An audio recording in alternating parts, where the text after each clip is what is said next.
Hello friends! Welcome back to another episode of Reddit ProRevenge. This one will be short and sweet, and very satisfying.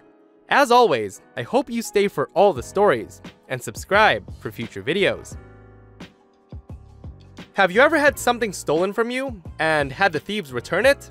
Well, this story's titled, "Thief Tried to Steal My Car, Accidentally Filled It Up with Gas, and Brought It Back to Me Instead."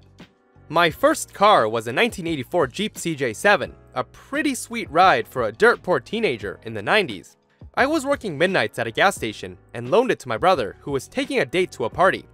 I got a call around 1 AM from my brother, who told me that he left the keys in the Jeep and it was stolen. I was devastated. I was still on the phone with my brother when the thieves pulled my Jeep into my gas station to fill up on gas. As luck would have it, the gas gauge on my Jeep was broken and always read empty, and I worked at the only 24-hour gas station in the area. I pressed the silent alarm and proceeded to fill up my Jeep because it was a self-serve station. When the thieves were out of the Jeep and inside grabbing snacks, I saw an opportunity to slip the key out of the ignition and into my pocket. They paid for the gas and argued amongst each other who had the keys last. The delay was enough for the police to arrive. I had to explain the story to an officer half a dozen times before he understood. The thieves had this stunned look of disbelief on their faces I'll never forget. The cops were belly laughing, telling the story to dispatch. All the while, the thieves sat in cuffs in the back of the squad car. The story made most of the major newspapers the following day. Scamming people is unethical and sleazy, especially if it's your job.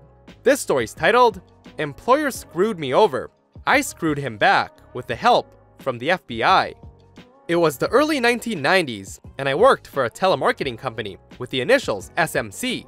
I was employed for 2 full days when I came to the conclusion that we were just scamming old people out of their money using grossly unethical methods.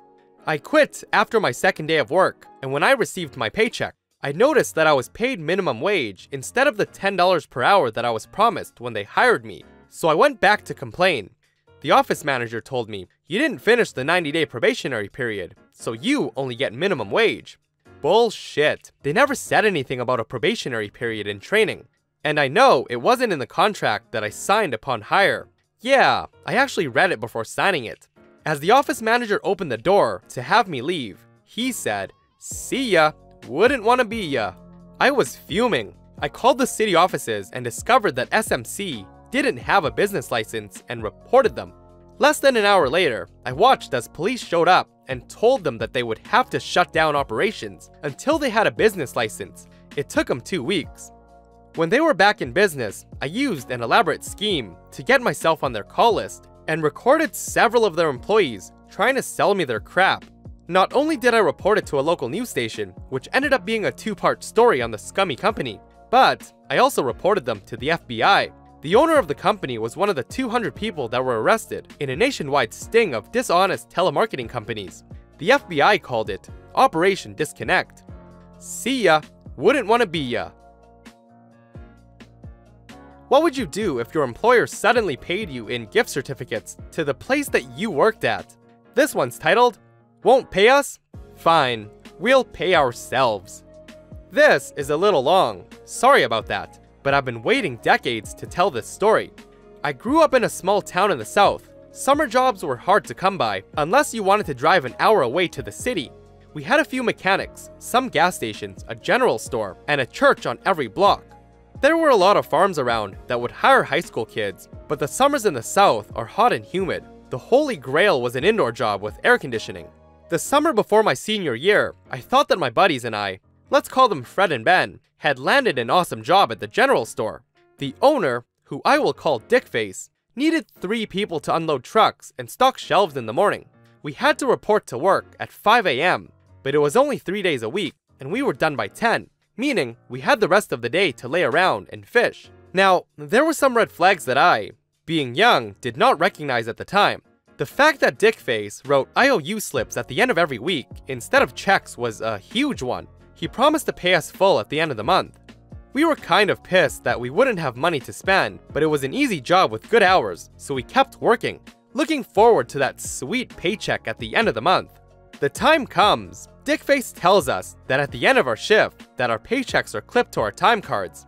Ecstatic to be paid, we go in, open the envelopes, and see that we've each been given a $50 gift certificate to the store. The strange and growing mixture of confusion and horror is a set of feelings that I'll always remember. Fred, Ben, and I approached Dickface behind the cash register and tentatively asked when we were really gonna get paid. He looked at us like we were the dumbest people he'd ever seen. He said, "That is your pay." We called BS and demanded real checks. He said, "Well, I can't do that. All I can give you is the gift certificate." What happened next was what you'd expect from a couple of pissed off high school rednecks. Obscenities were shouted, some things were thrown. Fred kicked over a candy display. We stormed out of there swearing, and I was seeing absolute red. That fucker had just used us as slave labor. Took advantage of some high school kids to get free work for a month. It went without saying that we were thirsty for vengeance. Now, this was a long time ago, like pre-internet, pre-Desert Storm long ago, and we lived in a very rural area, so we couldn't just call some Bureau of Labor or go viral on social media or whatever people think of as revenge these days. There was really no concept of workers' rights or anything like that. We had to handle this ourselves. From then on, we had nightly meetings on a piece of property owned by Fred's dad. There was only one purpose, one subject of discussion: revenge. We all went through the usual options: arson, vandalism, and so on.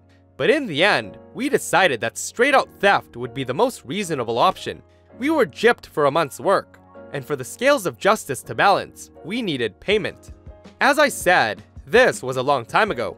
Dickface had some cameras, but they were poor quality, and there were only a few. One out front, one by the register, and one over by the beer coolers. There were no cameras on the loading dock or in the back room, where the beer overstock was stored. There was also an old doorway that was boarded over and sealed with polyurethane at the back of the building, but otherwise unsecured. In other words, our work was cut out for us. We parked in the woods behind the store and watched it for a few nights to see if Dickface had taken any additional security precautions in light of his deception. He hadn't. The closing cashier just locked the front door at 9 PM and left. We met up the next night around 2 AM. The town was dead asleep. We piled into Fred's oversized pickup truck, drove to the store, killed the headlights, and pulled up to the loading dock.